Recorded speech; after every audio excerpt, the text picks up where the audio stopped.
Si La par terre offense serait d'un remplie de seul la paix si mort les a hommes gardaient la régné crainte de Dieu. par lui seul, Mais ils ont à abandonné plus ses forte raison, commandements, ceux se qui sont mis à reçoivent vivre l'abondance de la selon leur grâce et du volonté, don de la comme si justice Dieu n'existait pas, règneront-ils cherchant dans la vie uniquement à par jouir de ce Jésus-Christ, monde lui et seul. pensant que les Remercions joies du Seigneur. d'ici-bas sont les Nous seules voyons, véritables. Moi nous, aussi, lorsque j'ai Christ cru une reviendra fois prendre devoir nos trouver le vies, bonheur sur la terre. mais nous sommes J'étais bien appelés à portant, régner fort, joyeux. maintenant. Les gens me Toutes voulaient du bien deux et choses je m'en veulent régner vantais. sur nous. Mais Péché, quand j'ai connu le dépression, Seigneur dans l'Esprit soucis. Saint, tout le bonheur de Mais ce la monde promesse de Dieu est que m'est nous ne apparu comme soyons une pas fumée. la queue, mais La la vraie joie est tête. seulement dans le Seigneur. Le Notre secret âme pour est régner vraiment de heureuse toutes en ces lui choses seul. est de recevoir De même que le l'abondance de soleil la réchauffe grâce les et du fleurs don. des champs et que le vent les fait Ainsi, ondoyer, ainsi demeurer l'Esprit dans le Saint Seigneur Jésus-Christ signifie réchauffe et simplement vivifie avoir l'âme. une foi simple, Le celle d'un silence enfant. spirituel naît du désir d'accomplir le commandement du Regardez à Christ. lui Aime à le chaque Seigneur ton moment. Dieu de tout ton cœur, Comme de Paul toute dit, ton la vie âme, que de je toutes vis tes maintenant dans forces. la chair, Matthieu 22, 37. Il est je vis suscité par par la la foi en recherche du Fils Dieu de Dieu vivant, dans qui m'a l'homme qui veut aimé et se s'est donné lui-même délivrer des pour moi. tentations de ce monde, pour Une trouver dans chose la plénitude de cache l'amour le Seigneur, pour cette vivre en sa entière dépendance présence, de Christ, dans la la fierté humaine. Dans certains domaines de notre vie, nous sommes tout suffisants, nous pensons pouvoir agir sans lui. Bien que nous regardions à lui, nous commençons à regarder à nous-mêmes et à dépendre de notre connaissance et de notre sagesse. En dépit de notre connaissance, nos diplômes, nous sommes une faillite complète lorsque nous entrons dans la vie pratique familiale. Nous perdons facilement patience avec notre femme, notre mari, nos enfants.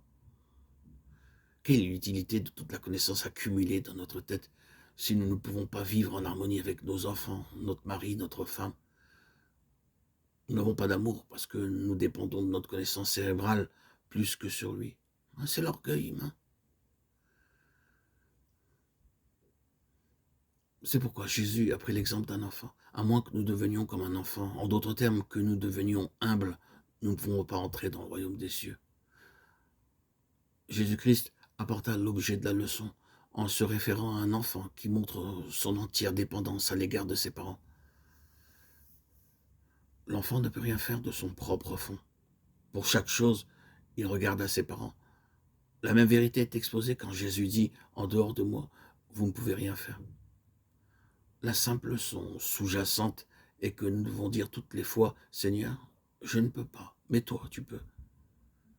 Alors que nous faisons ainsi, nous trouverons que sa plénitude commencera à se manifester en nous. Apprenons très tôt cette simple leçon et vivons pour la gloire de Dieu.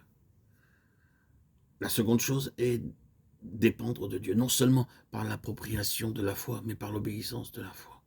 Si vous gardez mes commandements, vous demeurerez dans mon amour, de même que j'ai gardé les commandements de mon Père et que je demeure dans son amour. Dans la parole de Dieu, nous avons des promesses aussi bien que des préceptes ou commandements. Alors que nous aimons les promesses du Seigneur, nous aimons également les préceptes. Si vous m'aimez, gardez mes commandements. C'est le seul chemin par lequel nous pouvons montrer que nous l'aimons réellement. Demeurer en lui est une appropriation par la foi. Ce qu'il nous commande de faire est que nous faisons. Et l'obéissance par la foi.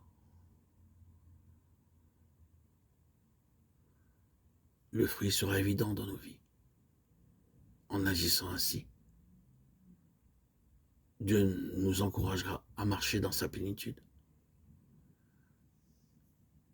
à l'expérimenter, à le pratiquer